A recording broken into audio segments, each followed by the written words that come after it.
Hey guys, this is CACMA Ashutosh Lata from Jaipur Rajasthan for you all. So guys, स्वागत है एक बार फिर से आप सभी लोगों का लाटा प्रोफेशनल एकेडमी के प्लेटफॉर्म पर, जहां पर कॉस्टिंग आसान है। तो दोस्तों, लास्ट पार्ट में हम लोगों ने हमारा टारगेट कॉस्टिंग जो है उसको कंप्लीट किया। अब मैं आप लोगों के साथ कुछ अगले 1 घंटे तक के समय के लिए मैं आप लोगों के साथ डिस्कस करने वाला हूं एक बहुत ही इंपॉर्टेंट टॉपिक, आप लोगों के कॉन्सेप्ट क्लैरिटी के आधार पर, जहां पर हम लोग क्या देखने वाले हैं। सर, ऐसा कौन सा टॉपिक है? ऑल्दो आप लोगों ने वीडियो का नाम ही देख लिया होगा तो वहीं से समझ में आ गया होगा कि अब जो हम इस पार्ट को स्टार्ट कर रहे हैं उसमें हम लोग स्टार्ट करने वाले हैं हमारा एक नया टॉपिक, जिसका नाम रहेगा marginal versus absorption costing. Student कई बार मेरे को बोल देते हैं, सर ये टॉपिक तो हमारे कोर्स में ही नहीं है। मैंने कहा आपके कोर्स में जो है केवल वही पढ़ाता हूं, उसके आगे एक्स्ट्रा पढ़ाने का मेरे को भी शौक नहीं है। तो जितना कोर्स में वही पढ़ाया जा रहा है, एक्स्ट्रा कुछ नहीं है। हाँ, नॉलेज सीरीज एक अलग कॉन्सेप्ट है, नॉलेज कुछ भी हो सकता है, लेकिन अगर मैं कोर्स करा रहा हूं तो कोर्स के अंदर मैं वही कराऊंगा जो आपके एग्जाम के लिए कहीं ना कहीं आपके कोर्स का पार्ट फॉर्म करता है। अब दोस्तों, पॉइंट अराइज होता है, सर इस चैप्टर में हम लोग क्या देखने वाले हैं। सर ये समझ में आ रहा था कि टारगेट कॉस्टिंग में हम कहीं ना कहीं कॉस्ट को टारगेट कर रहे थे, क्योंकि नाम से समझ में आता है। सर लेकिन इसके तो नाम से ही कुछ समझ में नहीं आता, marginal versus absorption costing. Sir ये क्या है?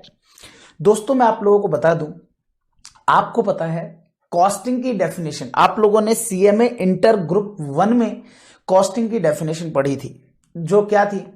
कॉस्टिंग इज ए मेथड और टेक्निक टू कंप्यूट कॉस्ट। खत्म, बस इतनी सी याद रखनी है।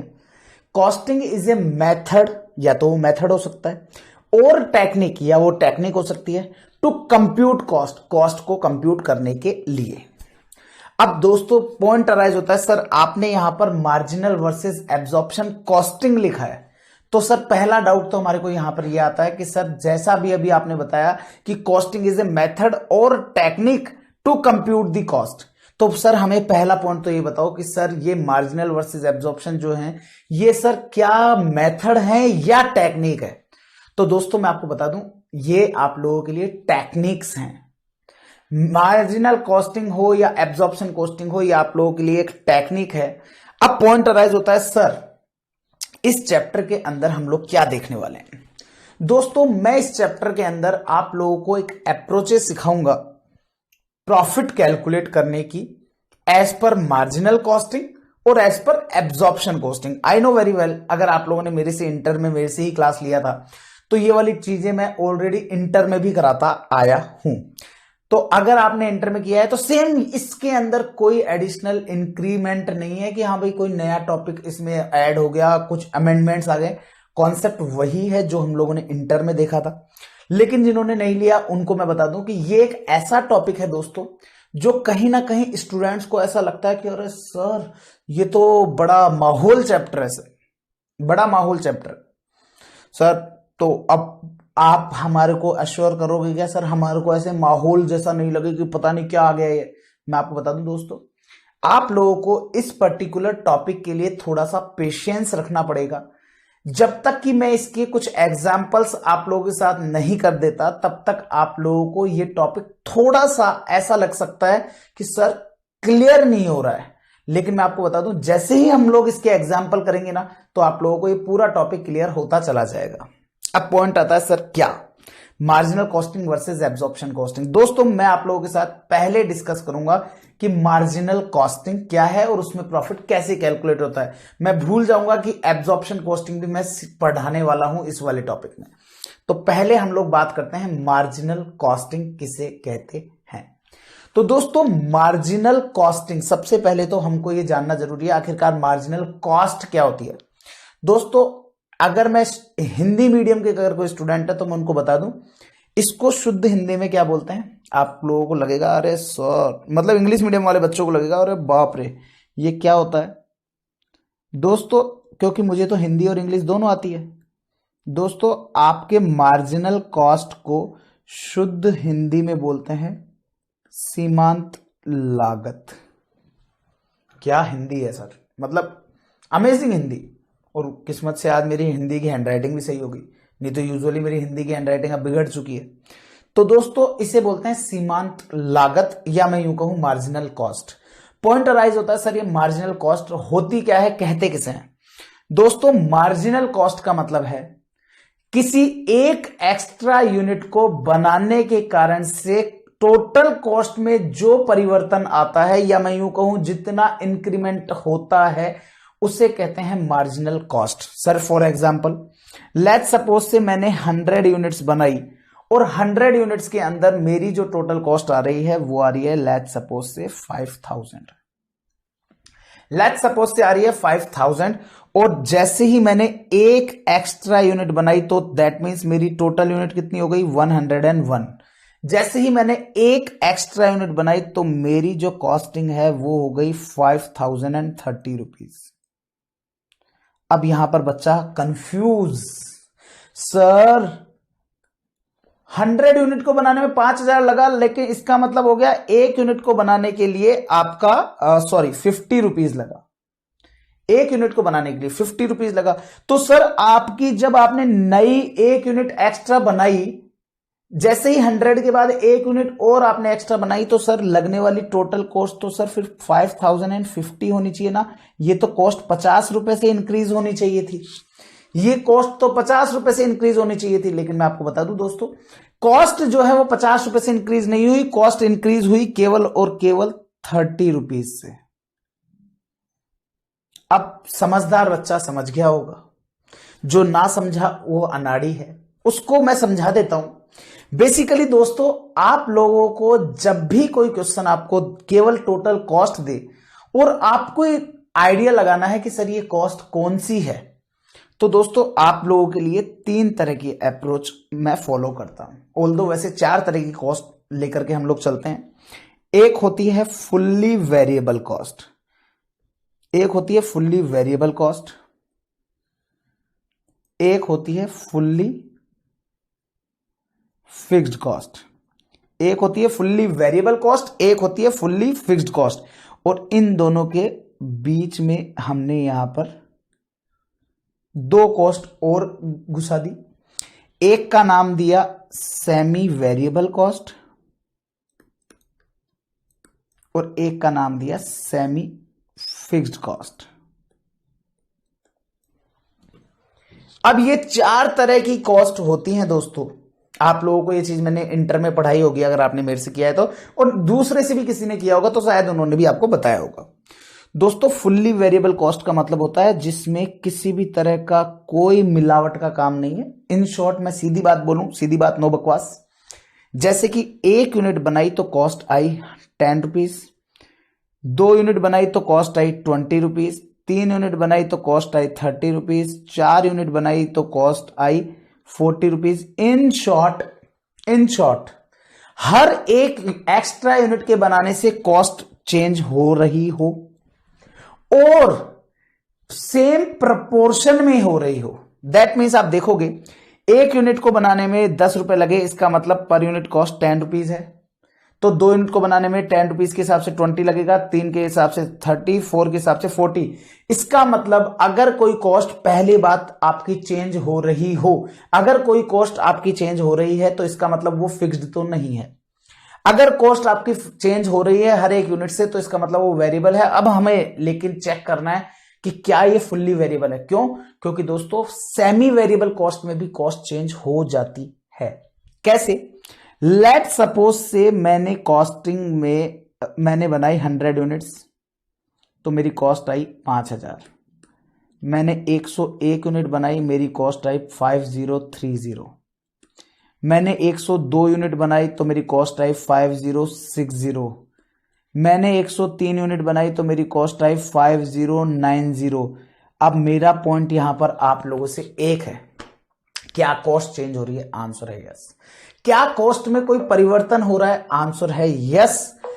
और क्या इसमें होने वाला परिवर्तन सेम प्रोपोर्शन में हो रहा है? आंसर है नो। बच्चा बोल देता है नो सर हो रहा है सेम प्रोपोर्शन में। देखो ना सर, यहां से यहां गए 30 बड़े, यहां से यहां गए 30 बड़े, फिर यहां से यहां गए 30 बड़े।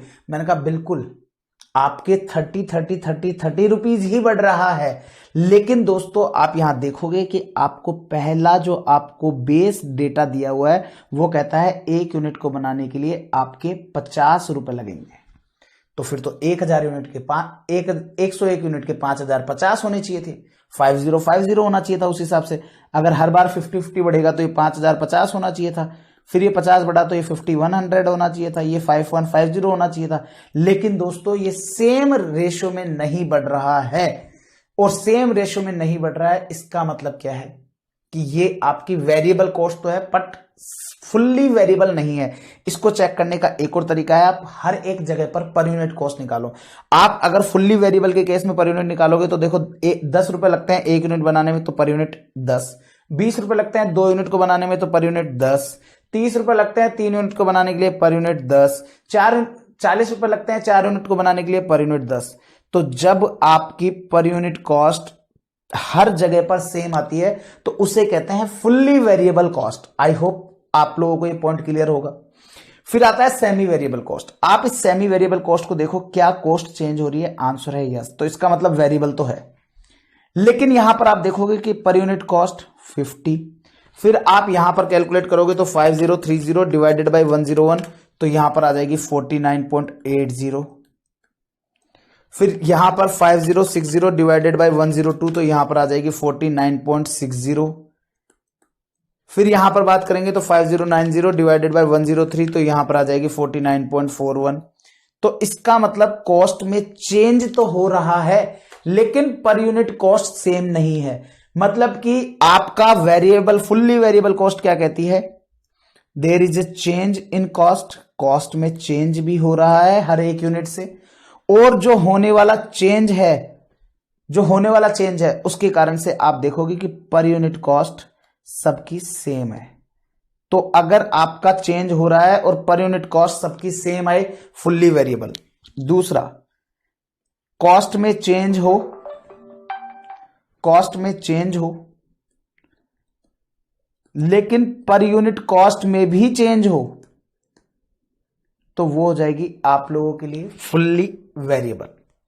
ठीक है, हर एक यूनिट से। अब बात करते हैं फुल्ली फिक्स्ड क्या है। फुल्ली फिक्स्ड तो आप लोगों को पता ही है, 1 यूनिट बनाऊंगा तो भी 10,000, 2 यूनिट बनाऊंगा तो भी 10,000, 3 यूनिट बनाऊंगा तो भी 10,000, 4 यूनिट बनाऊंगा तो भी 10,000। मतलब कि कितनी भी यूनिट बना लो कॉस्ट हमेशा सेम रहेगी, उससे फुल्ली फिक्स्ड कहते हैं। सबसे आसान तरीका इसको चेक करने का होता है। ये कॉस्ट सबसे आसानी से हमको पकड़ में आ जाती है कि आखिरकार इसे कॉस्ट कहते हैं। ठीक है, क्लियर है। अब सर ये सेमी फिक्स्ड कॉस्ट क्या रह गई दोस्तों सेमी फिक्स्ड कॉस्ट, जिसे हम लोग स्टेप फिक्स्ड कॉस्ट के नाम से भी जानते हैं। तो मैं आपको बता दूं दोस्तों, ये वो कॉस्ट होती है जो कि एक पर्टिकुलर लेवल तक फिक्स होती है। उस पर्टिकुलर लेवल को क्रॉस करते ही, पर्टिकुलर लेवल को जैसे ही आप क्रॉस कर जाएंगे, तो पर्टिकुलर लेवल को आपको क्रॉस करते ही ये जो कॉस्ट है, पर्टिकुलर लेवल को क्रॉस करते ही ये कॉस्ट फिर बढ़ जाएगी, लेकिन फिर उसके बाद में फिर फिक्स्ड हो जाएगी। फॉर एग्जाम्पल, मैं इसके ऊपर वैसे ही यूजुअली मैं आपको बता दूं, आप लोगों ने इंटर में क्लास लिया होगा ना, तो आप लोगों को याद आ गया होगा पिकनिक का एग्जाम्पल।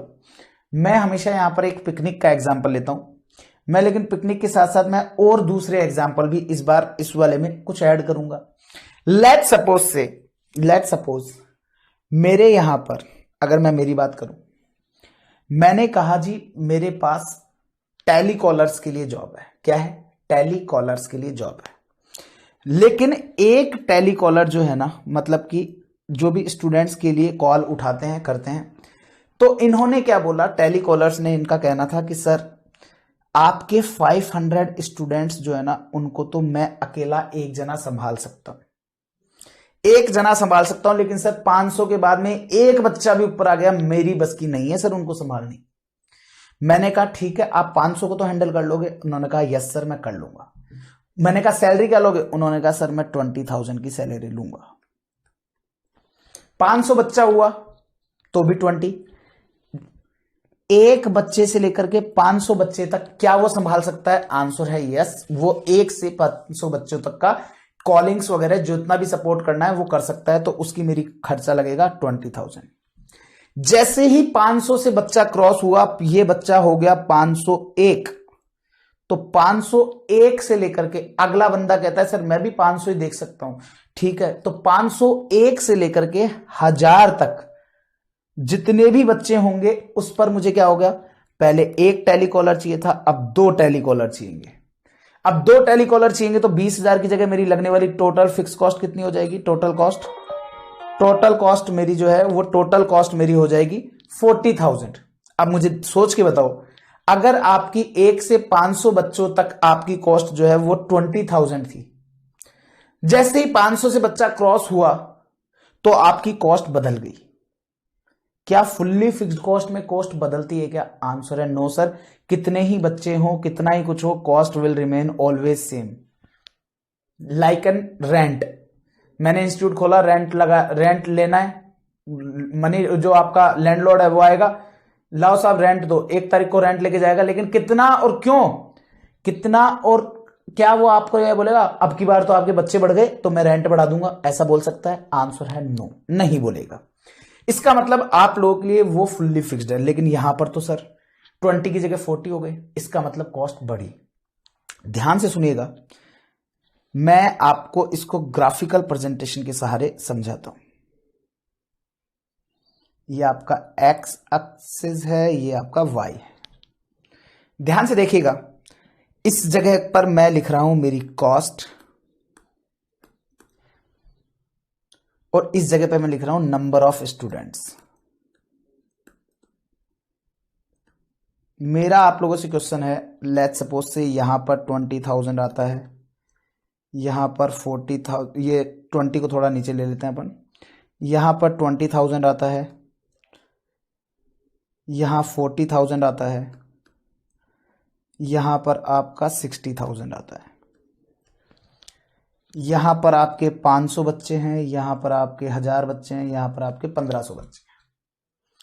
मेरा क्वेश्चन यह है कि क्या मेरे 500 स्टूडेंट तक मेरी लगने वाली कॉस्ट जो है वो 20,000 ही रहेगी क्या? आंसर है यस सर, 20,000 ही रहेगी। लेकिन जैसे ही मेरे स्टूडेंट 500 से क्रॉस हो गए तो ये मेरी कॉस्ट बढ़ के कितनी हो जाएगी, 40 हो जाएगी। और ये कब तक रहेगी सर? ये 1000 स्टूडेंट तक आपकी 40,000 रहेगी। लेकिन जैसे ही स्टूडेंट 1000 को भी क्रॉस कर जाएंगे तो मुझे तीसरा टेलीकॉलर भी जरूरत पड़ जाएगी, तो कॉस्ट मेरी 60,000 हो जाएगी। और ये कब तक रहेगी? ये 1500 बच्चों तक रहेगी। क्या आपको ये कॉस्ट स्टेप वाइज दिख रही है क्या भैया? सीडी नुमा मतलब कि जो स्टेयर हम चढ़ते हैं, अगर आप लोग अपने घर की कभी छत पर जाने का सोचते हो कि अरे आज तो छत भी देख आते हैं हमारे घर की है क्या, तो उसके लिए सीढ़ियों पे चढ़ते हो ना, तो क्या ये वही सीढ़ी नुमा दिख रहा है? इसी कारण से दोस्तों इसे बोलते हैं स्टेप फिक्स्ड कॉस्ट। ये स्टेप फिक्स्ड कॉस्ट भी कहलाता है, मतलब आप इसको स्टेप फिक्स कॉस्ट भी कह सकते हैं और सेमी फिक्स कॉस्ट भी कह सकते हैं। सर सेमी फिक्स्ड कॉस्ट ही क्यों, सेमी वेरिएबल भी तो बोल सकते हैं। मैंने कहा ध्यान से सुनो, सेमी वेरिएबल कॉस्ट वो होती है जो हर एक यूनिट के बढ़ने से चेंज होती है, और आपका होने वाला जो चेंज है वो आपके पर यूनिट के अंदर भी चेंज करता है, क्योंकि हर एक यूनिट के चेंज होने से तो फुल्ली वेरिएबल भी चेंज होती है, लेकिन उससे पर यूनिट जो है वो हमेशा सेम रहता है। यहां पर पर यूनिट चेंज होता रहता है, तो सेमी वेरिएबल। लेकिन यहां की बात करूं, अब देखो ये वाला तो क्लियर है, फुल्ली वेरिएबल तो बात हो गई सेमी फिक्स्ड कॉस्ट की। सेमी फिक्स्ड कॉस्ट के अंदर क्या सीन है सर? यहां पर आपकी जो लगने वाली कॉस्ट है वो अगर आप 500 स्टूडेंट तक ही हो तो आपकी लगने वाली कॉस्ट ये होगी, आपकी लगने वाली कॉस्ट यहां पर फॉल करेगी, दैट मीन्स 20,000 पे। लेकिन जैसे ही आप 500 से एक भी बच्चा क्रॉस हो जाओगे तो अब आपकी लगने वाली जो कॉस्ट है दोस्तों वो आपकी 40,000 हो जाएगी, वो आपकी 40,000 हो जाएगी। और जैसे ही आपने 1000 बच्चा भी क्रॉस किया तो ये कॉस्ट आपकी बढ़कर के 60,000 हो जाएगी। इसका मतलब क्या हुआ? ये एक ऐसी कॉस्ट है जो एक लेवल तक फिक्स्ड रहती है, उस लेवल को जैसे ही आप क्रॉस कर जाओगे तो वो कॉस्ट आपकी सेमी फिक्स्ड कॉस्ट हो जाएगी, मतलब कि वो कॉस्ट फिर से चेंज हो जाएगी। ये हुई जी बात। आगे चलो, तो ये इस तरह से आपको मैंने ये चीज समझाई। अब पॉइंट आता है सर ये आपने ये चीज तो समझा दी, लेकिन हमको कैसे जज करना है? तो देखो दोस्तों, आपको इन को जज करना बेहद आसान हो जाएगा। कैसे दोस्तों, मुझे यहां पर बताओ, फुल्ली फिक्स्ड कॉस्ट को तो आप जज कर लोगे क्या? आंसर है यस सर, क्योंकि जिस जगह हर एक लेवल पर फिक्स है तो फुल्ली फिक्स्ड है। सेमी फिक्स्ड कॉस्ट को भी आप जज कर सकते हो क्या? आंसर है यस सर, क्योंकि एक लेवल आपको दिया जाएगा कि हाँ भाई 0 से 500 तक आपको 20,000 रहेगा, फिर आपको 501 से 1000 तक वो आपका 40,000 रहेगा, एंड सो ऑन। तो आपको ये भी जज हो जाएगी। फुल्ली समस्या आएगी तो फुल्ली वेरिएबल और सेमी वेरिएबल में चेक करने की। तो आपको क्या करना है, दोनों की पर यूनिट कॉस्ट निकाल लो, और हर 2-3 लेवल पर निकाल लो पर यूनिट कॉस्ट। जैसे ही आप पर यूनिट कॉस्ट 2 से 3 लेवल पर निकालोगे तो आपको पता पड़ जाएगा कि जिस जगह पर यूनिट कॉस्ट सेम आ रही है वो आपकी फुल्ली वेरिएबल है, और जिस जगह पर चेंज आ रही है वो फुल्ली फिक्स्ड है। सर ये इतनी रामायण क्यों समझाई आपने? मैंने कहा इसलिए दोस्तों, क्योंकि जब हम लोग मार्जिनल कॉस्टिंग कर रहे होंगे तो हमारे को केवल और केवल 2 ही टर्म काम में आने वाली हैं, एक वेरिएबल कॉस्ट, एक आपकी फिक्स्ड कॉस्ट। वहां पर आप लोगों को इस चीज का ध्यान रखना है। वो आपको कोई भी टर्मिनोलॉजी ये नहीं देगा कि सेमी वेरिएबल कॉस्ट है कि सेमी फिक्स्ड कॉस्ट है। आपको केवल 2 टर्मिनोलॉजी यूज होनी है, और वो है variable cost and fixed cost. दोस्तों यहां पर अगर मैं बात करूं, अब मेरे से कोई कहे कि सर फिर आप अगर इसके बारे में बात करते हो तो सर ये सेमी वेरिएबल कॉस्ट क्या होती है? मैंने कहा दोस्तों ये एक ऐसी कॉस्ट होती है जिसमें कुछ हिस्सा फिक्स्ड होता है और कुछ हिस्सा वेरिएबल होता है। सर फॉर एग्जांपल, मैंने कहा आप लोगों को याद होगा कि आप लोगों के घर के अंदर एक इलेक्ट्रिसिटी बिल आता है। अरे भैया बिजली का बिल आता है ना। अगर आप केजरीवाल सरकार में हैं तो बात अलग है, बाकी हमारे राजस्थान में तो बिजली का बिल आता है। तो इलेक्ट्रिसिटी बिल जो आता है उसके अंदर कभी भी आप खोल के देखोगे उस बिल को, नहीं हो तो आज जाकर के देखना, वहां पर अगर हिंदी में लिखा होगा तो हिंदी में उसको बोलते हैं स्थायी शुल्क, और इंग्लिश वाले बच्चों इसे बोलते हैं आप लोगों का फिक्स्ड रेंटल या फिक्स्ड फीस। लेट्स सपोज से आज मैंने मेरे ऑफिस का इलेक्ट्रिसिटी बिल निकाला तो मुझे पता चला कि यहां पर 500 रुपीज तो स्थायी शुल्क है, 500 रुपए मेरा स्थायी शुल्क है, और इसके अलावा बाकी फिर मेरा कंजम्पशन है। और कंजम्पशन के लिए उन्होंने कहा कि आपको हर एक यूनिट के लिए 10 रुपीज देने हैं। अब मेरा क्वेश्चन यह है, लेट्स सपोज से मेरे पास मैंने 2 महीने का बिल देखा, जनवरी और फरवरी। मेरा जो यूनिट कंजम्पशन था ना, मेरा यूनिट कंजम्पशन जनवरी में था लेट्स सपोज से 500 यूनिट्स, फरवरी में था 1000 यूनिट्स। धीरे धीरे गर्मी आने लगी, एसी चालू हो गया, तो कंजम्पशन मेरा था 500 यूनिट्स और ये था 1000 यूनिट्स।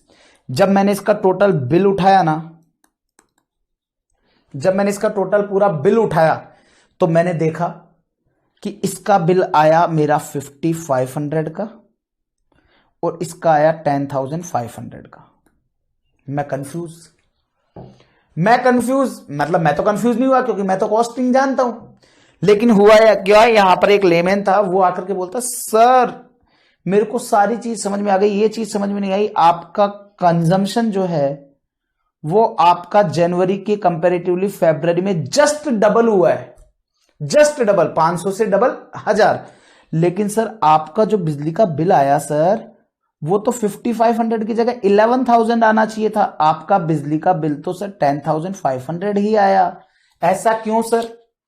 दोस्तों ऐसा इसलिए क्योंकि इस बिल में आपका एक पोर्शन वेरिएबल कॉस्ट का था, एक पोर्शन आपका फिक्स्ड कॉस्ट का था।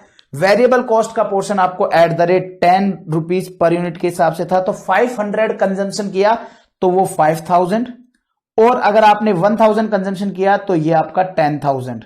ये तो हो गया वेरिएबल पोर्शन। इसके अलावा जो फिक्स्ड पोर्शन है वो चाहे 500 यूनिट का कंजम्पशन करो तो भी 500, 1000 यूनिट का कंजम्पशन करो तो भी 500 रुपए ही रहेगा।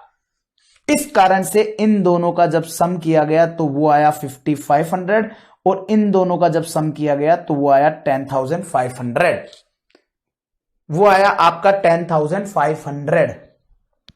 अब दोस्तों ऐसी सिचुएशन में सर ये तो आपको यहां पर क्या ऐसी सारी डिटेल दे रखी होगी, मैंने कहा नहीं, मुझे आपको ये कभी नहीं दिया होगा क्वेश्चन में, आपको क्वेश्चन में कभी भी ये नहीं दिया होगा। सर फिर कैसी बातें करते हो, फिर हम कैसे करेंगे, फिर हम कैसे सॉल्व करेंगे सर इस क्वेश्चन को। मैंने कहा दोस्तों इस क्वेश्चन को सॉल्व करने के लिए हमारे पास एक मेथड होता है, हमारे पास एक मेथड होता है जिसे हम लोग कहते हैं high low cost method.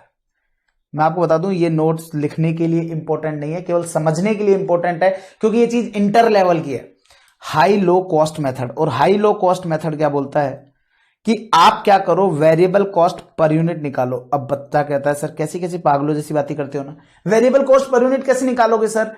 Sir यहां पर क्या आप 5500 रुपए का टोटल बिल जो आया 5500 का, उसमें 500 का डिवाइड लगा दोगे तो सर 11 रुपए आ जाएगा। लेकिन सर अब हमको तो पता है इसका आंसर 10 आना है, लेकिन सर ये 10 कैसे आएगा। तो दोस्तों इसका एक फॉर्मूला होता है और वो होता है change in cost divided by change in unit. जब आप change in cost divided by change in units करोगे तो आपका आ जाएगी variable cost per unit. Sir formula याद नहीं होता, मैंने कहा करना ही नहीं होता है, फॉर्मूले को याद करने होते हैं क्या, कॉन्सेप्ट समझना होता है। मुझे एक चीज बताओ, फिक्स्ड कॉस्ट क्या होती है। सर फिक्स्ड कॉस्ट वो कॉस्ट होती है जो चाहे कितनी ही यूनिट बन जाए cost will always remain same. तो इसका मतलब चेंज इन जो कॉस्ट में जो चेंज आ रहा है वो चेंज आएगा किसके कारण से सर, वो आएगा केवल और केवल वेरिएबल कॉस्ट के कारण से। तो कॉस्ट में जब भी कोई चेंज आता है तो वो चेंज वेरिएबल कॉस्ट के कारण से ही आ रहा है। तो इसका मतलब चेंज इन कॉस्ट का मतलब हो गया ये आपकी एडिशनल वेरिएबल कॉस्ट हुई, और additional variable cost divided by additional unit, क्योंकि चेंज इन यूनिट का मतलब क्या है, एडिशनल यूनिट। तो additional cost divided by additional unit आप करते हो तो वेरिएबल कॉस्ट पर यूनिट आ जाता है। जैसे कि इस एग्जांपल की बात करूं तो आपका इलेक्ट्रिसिटी बिल 5500 से 10500 हो गया, तो change in cost 5000 divided by change in units, और चेंज इन यूनिट्स क्या है सर, चेंज इन यूनिट्स है 500 से 1000 तो 500। तो अब आप देख लो ये आ गया आपके पास 10 रुपीज।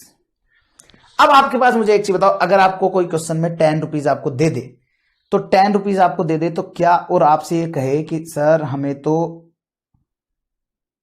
जो है ना वो फिक्स्ड कॉस्ट का अमाउंट निकाल के बताओ, तो आप क्या कहोगे, अरे सर अब तो हो जाएगा।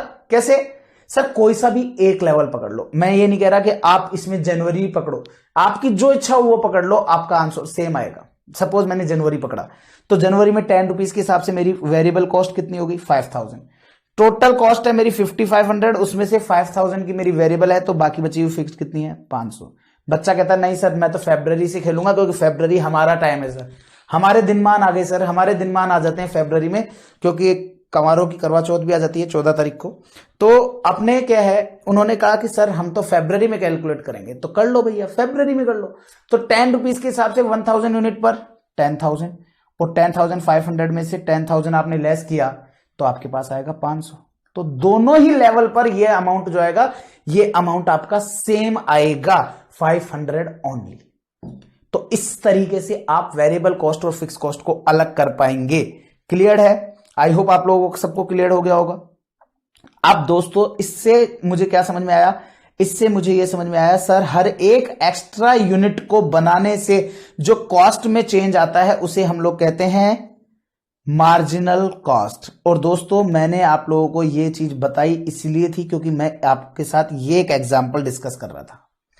और अगर मैं इस एग्जांपल की बात करूं तो दोस्तों इस एग्जांपल में मैं चेंज इन कॉस्ट कितनी है 30, चेंज इन यूनिट क्या है 1, तो इसका मतलब वेरिएबल कॉस्ट पोर्शन कितना होगा 30 रुपए। अब अगर मेरे को कोई इस क्वेश्चन में बोले कि फिक्स्ड कॉस्ट का एलिमेंट निकालो तो मैं क्या कहूंगा, सर कोई सा भी पकड़ लो आप, चाहे 100 यूनिट्स वाले पर कैलकुलेट कर लो चाहे 101 पे कर लो। आप 100 पे करोगे तो variable cost at the rate 30 के हिसाब से बात करोगे तो वो आएगा आपका 3000, और 101 के हिसाब से बात करोगे तो आएगा 3030, तो आएगा 3030। क्लियर है।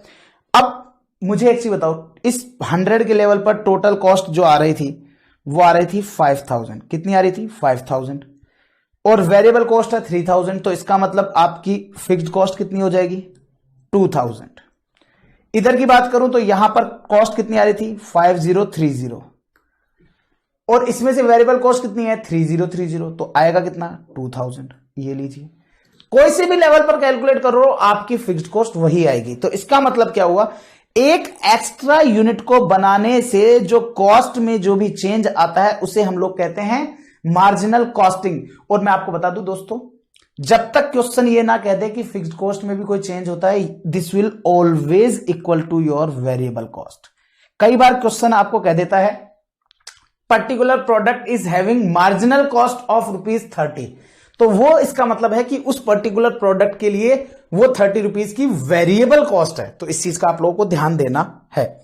अब दोस्तों यहां पर पॉइंट अराइज होता है, सर इसमें हम लोग अगर मार्जिनल कॉस्टिंग की बात करें तो हम लोग यहां पर प्रॉफिट कैसे कैलकुलेट करेंगे, प्रॉफिट की कैलकुलेशंस कैसे करेंगे। तो दोस्तों मैं आपको बता दूं, मार्जिनल कॉस्टिंग जो है वो एक मेथड तो है नहीं, टेक्निक है। मतलब मेथड जैसे कि सर मेथड कौन से है, आपने जॉब कॉस्टिंग मेथड देखा, आपने बैच कॉस्टिंग मेथड देखा, आपने जो है कॉन्ट्रैक्ट कॉस्टिंग देखा, ये सारे के सारे क्या है, मेथड्स थे। अब हम लोग जो देख रहे हैं वो है टेक्निक।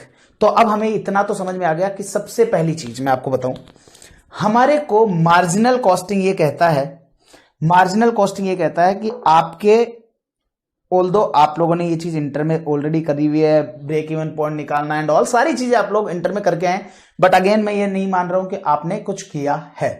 तो अकॉर्डिंगली अगर मैं बात करूं तो आपको क्या है, यहां पर variable cost and fix cost दो तरह की कॉस्ट पाई जाएंगी। अगेन वेरिएबल कॉस्ट के अंदर भी मैं बात करूं चाहे फिक्स कॉस्ट के अंदर बात करूं, मैं उन कॉस्ट को 3 भागों में बांटा है, एक प्रोडक्शन, एक एडमिनिस्ट्रेशन, एक selling and distribution. Fix cost को भी production, administration, selling and distribution. अब लेकिन ध्यान से सुनना, ये मैंने आपको बाइफिकेट करके बताया है। लेकिन मार्जिनल कॉस्टिंग का कहना है कि हमारे लिए जो वेरिएबल कॉस्ट है, हमारे लिए जो वेरिएबल कॉस्ट है, ये हमारी प्रोडक्ट की कॉस्ट कहलाती है। मतलब कि हमारा जो वैल्यूएशन है वो हमारा हम प्रोडक्ट की कॉस्ट का के ऊपर चार्ज करते हैं। ये पर्टिकुलर प्रोडक्ट के लिए है। सर एक एग्जांपल के सहारे बता दो, लेट सपोज से मैं मेरी बात कर लेता हूं, मैं आप लोगों को क्लासेस दे रहा हूं, आपको सपोज से मैं क्लासेस दे रहा हूं, उसमें मैंने जो आपको बुक्स दी, मैंने आपको उसमें कुछ बुक्स दी और उन बुक्स की कॉस्टिंग है लेट सपोज से 1800 रुपीज। मैंने उसको आप लोगों को डिलीवर कराया, उसकी डिलीवरी कॉस्ट जो है वो लगी सपोज से मेरी 200 रुपीज। मुझे एक चीज बताओ, क्या हर एक स्टूडेंट पर यह खर्चा होने वाला है? आंसर है यस। जितने भी स्टूडेंट मेरे से पेपर 16 की क्लासेस लेंगे उन सबके ऊपर यह खर्चा एप्लीकेबल होगा। मतलब एक बच्चा आएगा तो 1800, 2 बच्चे आएंगे तो 3600, 3 आएंगे तो भी। और क्या ये डिलीवरी का खर्चा हर एक स्टूडेंट के ऊपर लगेगा? आंसर है यस। तो इसका मतलब ये दोनों खर्चे मेरे लिए फुल्ली वेरिएबल है। लेकिन मैं आपको बता दूं, क्या मैं मेरा प्रॉफिट बुक करते समय, मैं अपने आप के प्रॉफिट कैलकुलेट करते समय मैं क्या चाहूंगा कि भैया मेरा जो ये पोर्शन है ना, इससे ज्यादा का मेरा प्राइसिंग होना चाहिए, कि मेरे को ये जो 2000 रुपए का मेरा खर्चा है इससे ज्यादा हो। ऑल्दो कई बार बच्चा मेरे को बोल देता है सर आपके कुछ अदर खर्चे भी तो होंगे, आपके स्टाफ की कॉस्ट है, आपके यहाँ पर रेंट है, इलेक्ट्रिसिटी बिल है, ये सारी चीजें भी तो हैं सर। तो मैंने कहा वो सारी चीजें कहाँ आएगी? वो सारी चीजें आएंगी आपकी फिक्स्ड कॉस्ट के अंदर। सपोज से मैंने बुक बनाने के लिए एक बंदा रखा हुआ है तो वो कहां जाएगा? प्रोडक्शन में। मैंने एक अकाउंटेंट रख रखा है, वो कहां जाएगा? एडमिनिस्ट्रेशन में। मैंने सेल्स के लिए एक स्टोर बनाया हुआ है, वो कहां जाएगा? सेलिंग एंड डिस्ट्रीब्यूशन के लिए। तो वो डेफिनेटली वहां पर कुछ फिक्स कॉस्ट भी इंक्लूडेड रहती है। यहां पर मैं बात करूं तो बुक्स आपके लिए प्रोडक्शन वेरिएबल कॉस्ट है, डिलीवरी जो है वो कहीं ना कहीं आपके अपने सेलिंग एंड डिस्ट्रीब्यूशन से रिलेटेड कॉस्ट है, तो ये आपकी वेरिएबल कॉस्ट है। आपका मार्जिनल कॉस्टिंग क्या कहता है कि जितनी ये वेरिएबल कॉस्ट है ना, इनको आप प्रोडक्ट पर चार्ज करो। मतलब कि हर एक प्रोडक्ट पर चार्ज करो। कैसे? कि आपने सपोज से फीस रखी 8000, उसमें से ये 2000 चार्ज करो, हर एक प्रोडक्ट से आप 6000 रुपीज बचा रहे हो, ऐसा बोला जाता है। और दोस्तों इसको हम लोग बोलते हैं कॉन्ट्रीब्यूशन। क्या बोलते हैं दोस्तों? कॉन्ट्रीब्यूशन। दैट मीन्स आप जब सेल्स में से आपकी वेरिएबल कॉस्ट लेस कर देते हो तो आता है कॉन्ट्रीब्यूशन। ये आप लोगों ने इंटर में देखा है। और इस कंट्रीब्यूशन में से आप मुझे एक चीज बताओ, क्या ये कंट्रीब्यूशन में से आप फिक्स्ड कॉस्ट हर एक यूनिट के लिए चार्ज करते हो क्या? आंसर है नो सर। हम हर एक यूनिट के लिए फिक्स कॉस्ट चार्ज नहीं करते, हम तो पूरे साल भर की अगर हम यहां पर जो है प्रॉफिट निकाल रहे हैं साल भर का, तो हम सर यहां पर ये तो पर यूनिट है, सपोज से हमारे 1000 स्टूडेंट गए हैं, तो 1000 स्टूडेंट का मतलब हो गया 80 लाख रुपीस की सेल है, उसमें से 20 लाख की आपकी कॉस्ट हो गई, 60 लाख का आपका कॉन्ट्रीब्यूशन हो गया, और इसमें से आपकी फिक्स कॉस्ट 20 लाख हो गई, तो आपका प्रॉफिट आ जाता है 40 लाख। मेरा क्वेश्चन आप लोगों से यह है, ध्यान से सुनिएगा, मेरी जो ये वेरिएबल कॉस्ट थी, क्या ये मैंने मेरे पर्टिकुलर प्रोडक्ट के ऊपर चार्ज करी? आंसर है यस, मैंने पर्टिकुलर प्रोडक्ट पे चार्ज कर सकता हूं। लेकिन क्या मेरी फिक्स्ड कॉस्ट जो है वो मैंने पर्टिकुलर प्रोडक्ट पे चार्ज करी? आंसर है नो। वो मैं तभी चार्ज करता हूं जब मैं किसी पीरियड का कॉस्ट, किसी पीरियड का प्रॉफिट निकाल रहा हूं, तो उस पर्टिकुलर पीरियड के टोटल कंट्रीब्यूशन में से मैं उसमें से टोटल फिक्स्ड कॉस्ट को लेस करता हूं। इसका मतलब क्या हुआ, आपकी जो वेरिएबल कॉस्ट है वो आप पर्टिकुलर प्रोडक्ट पर चार्ज कर सकते हो, इसीलिए वेरिएबल कॉस्ट को मार्जिनल कॉस्टिंग के अंदर प्रोडक्ट कॉस्ट कहा गया। क्या कहा गया दोस्तों? प्रोडक्ट की कॉस्ट कहा गया। लेकिन वही बात की जाए आपकी फिक्स्ड कॉस्ट की, तो इसको मार्जिनल कॉस्टिंग में पीरियड कॉस्ट कहा गया। पीरियड कॉस्ट क्यों कहा गया? कि आप किसी भी पर्टिकुलर पीरियड के लिए प्रॉफिट निकाल रहे हो, तो उस समय इसकी कॉस्ट को लेस उस समय करो, उस समय इसको लेस करो। तो हमने यहां पर 60 लाख रुपीस का कंट्रीब्यूशन कमाया पूरे साल भर में, तो हमने पूरे साल भर की कॉस्ट को लेस किया। अगर मैं किसी पर्टिकुलर मंथ का प्रॉफिट निकाल रहा हूं, तो उस पर्टिकुलर मंथ के पूरे कंट्रीब्यूशन में से फिक्स कॉस्ट को लेस करूंगा। तो इसका मतलब हो गया कि मैं फिक्स कॉस्ट को पीरियोडिकल कॉस्ट के हिसाब से चार्ज करूंगा। तो दोस्तों मैं आपको बता दूं, मार्जिनल कॉस्टिंग जो है वो कहता है कि हमारी जो वेरिएबल कॉस्ट है उसको हम आपकी प्रोडक्ट की कॉस्ट मानते हैं, और जो आपकी फिक्स्ड कॉस्ट है उसको हम लोग पीरियोडिकल कॉस्ट मानते हैं। दैट मीन्स हम पीरियड कॉस्ट मानते हैं। ये पीरियड कॉस्ट है और ये आपकी प्रोडक्शन कॉस्ट है। अब मुझे एक चीज और आपसे पूछनी है, क्या मैं ऐसा कह सकता हूं कि अगर मुझे मार्जिनल कॉस्टिंग से प्रॉफिट निकालना है, तो सबसे पहले मुझे कॉस्ट को दो अलग अलग भागों में बांटना होगा, एक वेरिएबल कॉस्ट, एक फिक्स कॉस्ट। क्या ये मेरे लिए सबसे पहले मैंडेटरी है? आंसर है यस सर। जब तक आप इनको नहीं बांटोगे आप कभी भी ये कैलकुलेशन कर ही नहीं सकते हो।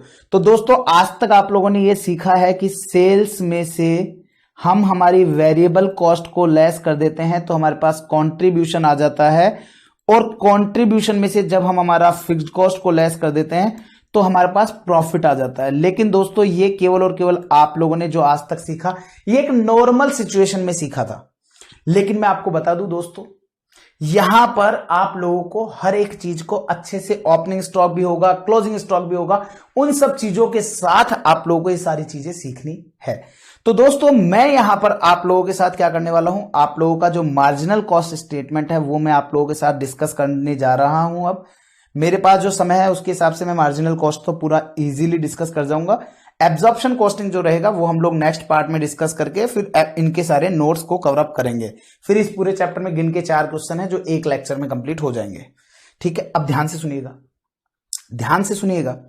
Marginal costing income statement book को आपको नहीं खोलना है। मैं आपको बता दूं, अगर आपको बुक खोलनी है तो आपकी इच्छा है, फिर तो आप क्लास काहे को देख रहे हो, फिर तो आपको क्लास देखने की जरूरत ही नहीं है, क्योंकि बुक में नोट्स तो लिखे हैं। लेकिन वो नोट्स आपको समझ में तब आएंगे जब मैं उनकी हर एक चीज की कॉन्सेप्चुअल क्लैरिटी आपको दूंगा। अब ध्यान से सुनना, इनकम स्टेटमेंट कैसे बनता है एज पर मार्जिनल कॉस्टिंग। मैं आपको बता दूं, ये एज पर मार्जिनल कॉस्टिंग। ठीक है, आइए तो यहां पर सबसे पहले हम लोग हमारा सेल्स लेंगे। Got it? सबसे पहले हम हमारा सेल्स फिगर लेंगे, इसके बाद हम इसमें से लेस करते हैं वेरिएबल कॉस्ट। और दोस्तों वेरिएबल कॉस्ट को हम लोग 3 अलग अलग भागों में लेंगे। कैसे? एक कॉस्ट होगी जिसे हम कहेंगे variable cost of goods sold, variable cost of goods sold. इसके लिए मैं अभी एक आपके साथ वर्किंग नोट डिस्कस करूंगा, इसके लिए मैं आपके साथ एक वर्किंग नोट डिस्कस करूंगा। फिर हम इसमें से लेस करेंगे एडमिनिस्ट्रेशन वेरिएबल कॉस्ट। ऑल्दो मैं आपको बता दूं, वेरिएबल कॉस्ट एडमिनिस्ट्रेशन पर कोई नाम की होती ही नहीं है, क्योंकि एडमिनिस्ट्रेशन क्या होता है? ऑफिस। ऑफिस के अंदर काम क्या होता है? मैनेजमेंट से रिलेटेड। क्या मैनेजमेंट से रिलेटेड कोई भी ऐसा खर्चा हो सकता है जो कि आप लोगों के प्रोडक्शन के ऊपर? अरे अकाउंटेंट कभी कह सकता है क्या? अकाउंटेंट कभी कह सकता है कि मैंने आज अकाउंटिंग में 2 एंट्री एक्स्ट्रा करी, इस कारण से प्रोडक्शन 2 यूनिट बढ़ा? ऐसा है? नो, नहीं ना। तो इसलिए वहां पर वो कभी होगी नहीं। लेकिन अब इंस्टीट्यूट ने आपको बोल रखा है, और कई बार तो इंस्टीट्यूट ने उसके कुछ क्वेश्चंस के अंदर वेरिएबल एडमिनिस्ट्रेशन कॉस्ट भी दे रखी है। अब क्या कर सकते हैं अपन, तो हमको लेना पड़ेगा। माइनस करेंगे कुछ सेलिंग एंड डिस्ट्रीब्यूशन के आपकी वेरिएबल कॉस्ट। तो सेलिंग एंड डिस्ट्रीब्यूशन से रिलेटेड जो भी वेरिएबल कॉस्ट होगी, इन सबको हम लोग यहां से इनर कॉलम में इन सबका हम लोग टोटल लेंगे, और इन सबका जो टोटल है दोस्तों वो हम आउटर कॉलम में ले जाएंगे, और ये टोटल वेरिएबल कॉस्ट लेस हो जाएगी। जैसे ही टोटल वेरिएबल कॉस्ट लेस हो जाएगी तो ये आ जाएगा आप लोगों के पास कंट्रीब्यूशन।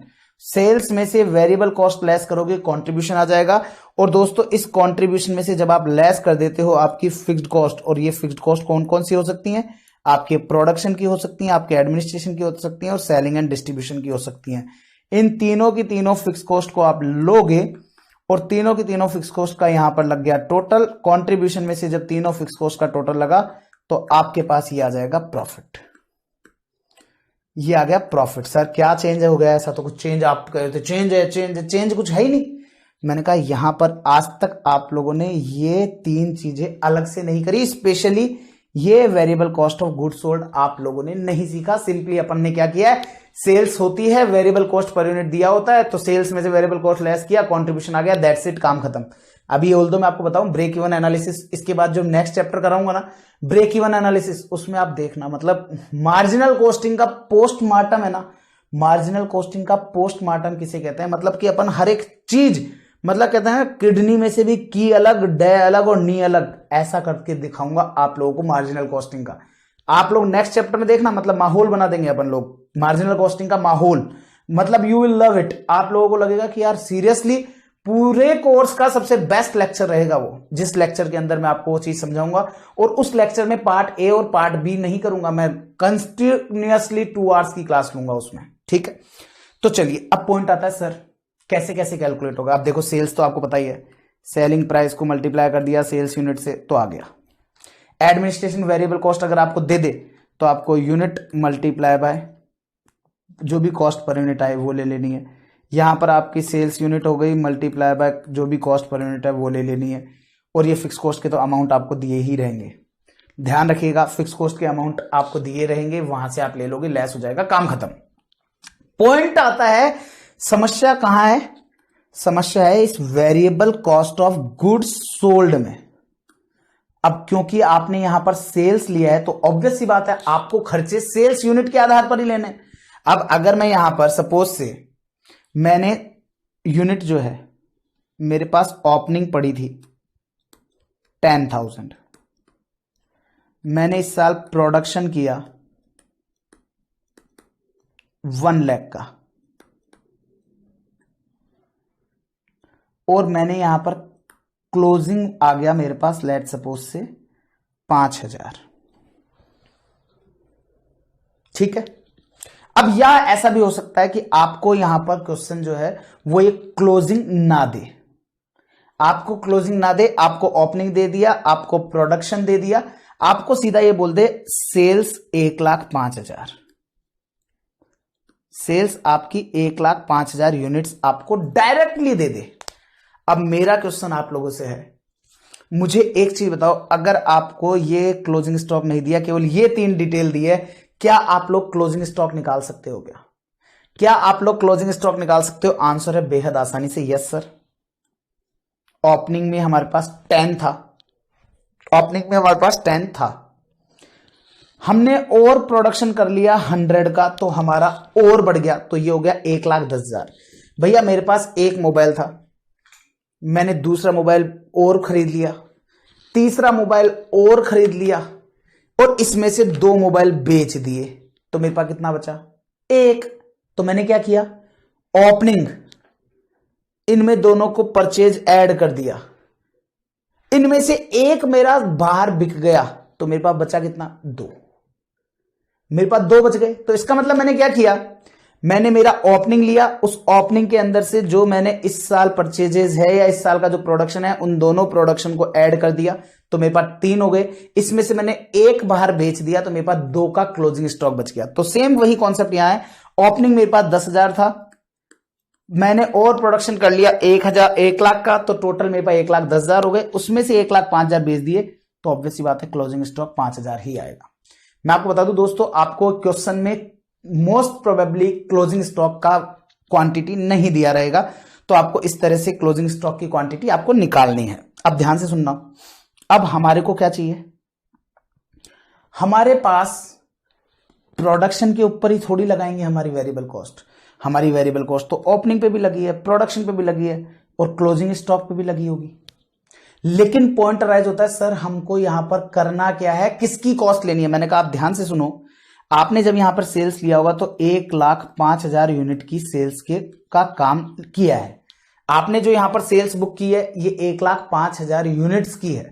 अब मुझे एक चीज बताओ, अगर आपने 1,05,000 यूनिट की सेल करी है तो आप डेफिनेटली जो आप खर्चा बुक करोगे वो खर्चा भी किसका होगा, डेफिनेटली 1,05,000 के जितना।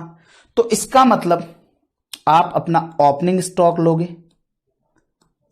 अब ओपनिंग स्टॉक लोगे, आपके पास ओपनिंग स्टॉक लेट्स सपोज से ये क्वांटिटी है, यहां पर वैल्यू है, बीच में एक मैं कॉलम बनाऊंगा जो कि होगा आपकी रेट का। ध्यान से सुनते हुए चलिएगा। ओपनिंग स्टॉक है, आपकी क्वांटिटी कितनी थी सर 10,000, रेट नहीं पता, नहीं डिस्कस कर रहा। इसमें आपने ऐड किया आपका प्रोडक्शन, कितना, आपका प्रोडक्शन कितना है सर 1 लाख। आप इसमें से लेस कर दोगे क्लोजिंग स्टॉक। सर हमें तो पता ही नहीं है कि क्लोजिंग स्टॉक नाम से भी कोई चिड़िया होती है, तो वो तो हमारे को दिख ही नहीं रही वो चिड़िया। तो मैंने कहा कोई बात नहीं, आपको सेल्स तो दिख रही है ना। अब मुझे एक चीज बताओ, अगर आप ओपनिंग स्टॉक आपने ले लिया, उसमें प्रोडक्शन ऐड कर दिया और उसमें से क्लोजिंग स्टॉक लेस कर दिया, तो क्या वो जो भी बचा वो हमारे लिए 1,05,000 की सेल्स जितना बचेगा क्या? क्योंकि भैया आप याद करो ट्रेडिंग अकाउंट के अंदर ये आपका ट्रेडिंग अकाउंट बनता है। यहां पर आप लिखते हो 2 ओपनिंग स्टॉक, 2 परचेजेज या प्रोडक्शन, ये अमाउंट, ये अमाउंट, ये अमाउंट, ये अमाउंट। इसमें से आपने बाई क्लोजिंग स्टॉक लेस कर दिया, ये आपका क्लोजिंग स्टॉक। मुझे एक चीज बताओ, आपके ट्रेडिंग में आपने ओपनिंग स्टॉक लिया, उसमें प्रोडक्शन को ऐड किया, उसमें से क्लोजिंग स्टॉक लेस कर दिया, तो बचेगा क्या sir by sales, by sales. तो इन शॉर्ट, लेकिन बाई सेल्स किसका sir, costing only, only cost. क्यों?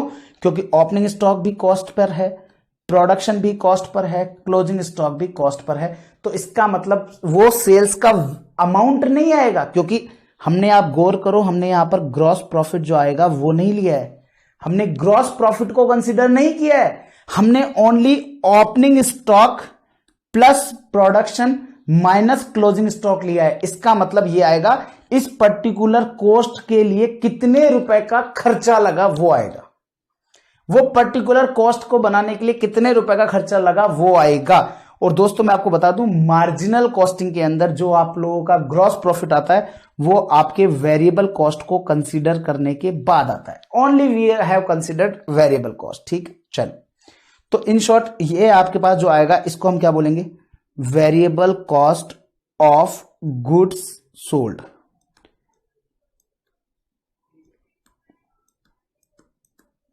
Variable cost of goods sold.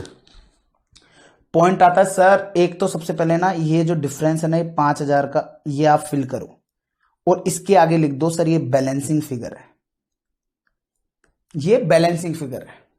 10-12 minute और लूंगा, आप लोगों को नोट्स के ऊपर नहीं लेके जाऊंगा, केवल आप लोगों को इसके इस मार्जिनल कॉस्टिंग के नोट्स पर लेके जाऊंगा, केवल एब्जॉर्प्शन के नोट्स पर नहीं लेके जाऊंगा। तो क्लोजिंग स्टॉक आपका 5,000। अब ध्यान से सुनो सर, रेट का क्या करना है। मैंने कहा ध्यान से सुनो, आपका ओपनिंग स्टॉक जो होगा वो कब बना होगा, वो कब बना होगा, ये रेट जो आएगी ये आएगी वेरिएबल कॉस्ट। क्यों? क्योंकि हम मार्जिनल कॉस्टिंग की बात कर रहे हैं और मार्जिनल कॉस्टिंग के अंदर जो प्रोडक्ट की वैल्यूएशन होता है वो वेरिएबल कॉस्ट पर होता है। तो लेट सपोज से मेरी पिछले साल वेरिएबल कॉस्ट जो पिछले साल की थी वो थी 10 रुपीज। इस साल की जो वेरिएबल कॉस्ट है वो है मेरी सपोज से 12 रुपीज। मेरा क्वेश्चन आपसे यह है कि मैं ओपनिंग स्टॉक का वैल्यूएशन 10 पर करूं कि 12 पर करूं। आपका आंसर फटाक से निकल जाना चाहिए कि सर 10 पर। क्यों? क्योंकि इस ओपनिंग स्टॉक का प्रोडक्शन पिछले साल हुआ होगा। इस ओपनिंग स्टॉक का प्रोडक्शन पिछले साल हुआ होगा, तो आप इस पर ओपनिंग स्टॉक का जो वैल्यूएशन है वो पिछले साल की कॉस्ट पर ही लो, और बाकी इस साल का जो प्रोडक्शन है उसको भी 12 पर लो, और इस साल का क्लोजिंग स्टॉक है उसको भी 12 पर लो। बच्चा कई बार मेरे को ये बोल देता है, सर क्लोजिंग स्टॉक आपने 12 पर ही क्यों लिया? दोस्तों क्योंकि मैं यहां पर मैं नहीं, कॉस्टिंग खुद ये अज्यूम करके चलती है कि फीफो मेथड लग रहा है। और आप देखो 10,000 यूनिट्स जो है वो आपकी ओपनिंग थी, 1 लाख आपने जो है प्रोडक्शन किया, तो 5,000 जो बची वो आपकी यहीं से बची है। दैट मीन्स आपके करंट ईयर के प्रोडक्शन से। तो आपको क्या करना है, 10,000 मल्टीप्लाई बाय 10 तो ये आ गया 1 लाख, 1 लाख मल्टीप्लाई बाय 12 तो ये आ गया 12 लाख, और इसमें 5 मल्टीप्लाई बाय 20 तो ये होगा 60,000। तो 60,000 माइनस हो जाएगा 13 लाख में से, तो ये आ जाएगा आपका 12,40,000। और दोस्तों ये जो 12,40,000 आया ना, this is your variable cost of goods sold. और दोस्तों ये variable cost of goods sold चल जाएगी यहां पर, दैट मीन्स 12,40,000। और बाकी की तो क्या है, units multiply by cost per unit, unit multiply by cost per unit, और इससे आ जाएगा कंट्रीब्यूशन। और ये अमाउंट आपको ऑलरेडी क्वेश्चन में गिवन रहेगा। तो भैया फिर इस क्वेश्चन के अंदर आप मुझे ये बताओ कि इसका मतलब तो सर फिर मार्जिनल कॉस्टिंग के अंदर केवल जिसको ये आ गया उसका काम बन गया। अगर आपको ये आगे लाना तो लाइफ होगी झिंगा लाला। ये वाला पॉइंट क्या, ओपनिंग प्लस पर प्रोडक्शन माइनस क्लोजिंग स्टॉक, अगर आपको ये आ गया ना तो आपका काम हो गया है। तो इस चीज का आपको ध्यान रखना है, अगर आपको ये आ गया है तो आपका काम हो गया है। एक चीज और डिस्कस करूंगा, कई बार क्या होता है आपको ये 10 रुपीज लास्ट जो है ना, 10 रुपीज जो है आपका, ये लास्ट ईयर की एक्चुअल कॉस्ट नहीं देता, लास्ट ईयर की एक्चुअल कॉस्ट नहीं देता, और क्वेश्चन कह देता है कि current year data as given below. Current year का डेटा देता है एज बिलो, और करंट ईयर के डेटा में यहां पर दे देता है बजट और एक्चुअल। आपको क्वेश्चन यहां पर बजट और एक्चुअल दो चीज दे देता है, करंट ईयर का बजट और एक्चुअल दे देता है। तो आपको ध्यान रखना है ये जो पिछले साल का जो एक्चुअल होता है ना वो करंट ईयर के बजट में आता है, क्योंकि budget is always based on past experiences. तो budget is always based on your past experiences. तो ऐसी सिचुएशन के अंदर हम लोगों को अगर ये 10 रुपीज लास्ट ईयर का डेटा नहीं दिया हो और करंट ईयर के डेटा में बजट दे रखा हो या स्टैंडर्ड दे रखा हो, तो वो कॉस्ट हम लोग ले लेंगे टू वैल्यू अपना ओपनिंग स्टॉक। ओपनिंग स्टॉक को वैल्यू करते समय वो चीज हम लोग ले लेंगे। उम्मीद करता हूं आप लोगों को क्लियर होगा। और अगर ये क्लियर है तो दोस्तों मैं आपको बता दूं, मार्जिनल कॉस्टिंग के आधार पर जो इनकम स्टेटमेंट है वो आप लोगों का क्लियर है। अगर ये क्लियर है आपको तो मार्जिनल कॉस्टिंग के आधार पर जो आप लोगों का इनकम स्टेटमेंट है वो आप लोगों का क्लियर है।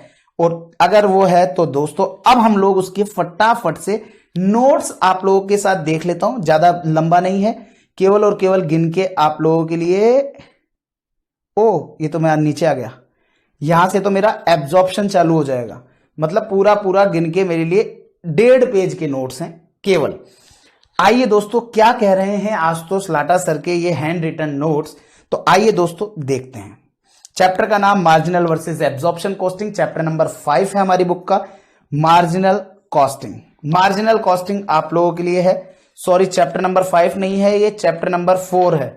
ये आपका चैप्टर नंबर 4 है, ये अपने बुक में हल्का सा करेक्शन है, तो आप इसको करेक्ट भी कर लेंगे लगे हाथ। सबसे पहले ये चैप्टर नंबर 5 नहीं है, चैप्टर नंबर 4 है, तो ये आप लोगों को करेक्ट कर लेना। मैं भी मेरी बुक में करेक्ट कर देता हूं ताकि हम लोग इन फ्यूचर इसको करेक्शन कर दें। ये चैप्टर नंबर 4 रहेगा आप लोगों के लिए। हो सकता है कि आपको आने वाले चैप्टर्स के अंदर भी ये समस्या का सामना करना पड़ जाए, हो सकता है। नोट्स के अंदर वैसे हम लोगों ने नोट्स में चैप्टर का नंबर नहीं लिखा है, इसमें लिखा था तो गलत लिख दिया, इसीलिए हमने बाकियों में नहीं लिखा है। तो बाकियों में हमने नहीं लिखा है क्योंकि इसमें हमने जब लिखा तो इसमें हमने गलत लिख दिया, तो इसलिए हमने बाकियों में चैप्टर के नंबर लिखे ही नहीं है, तो माथापोड़ी खत्म।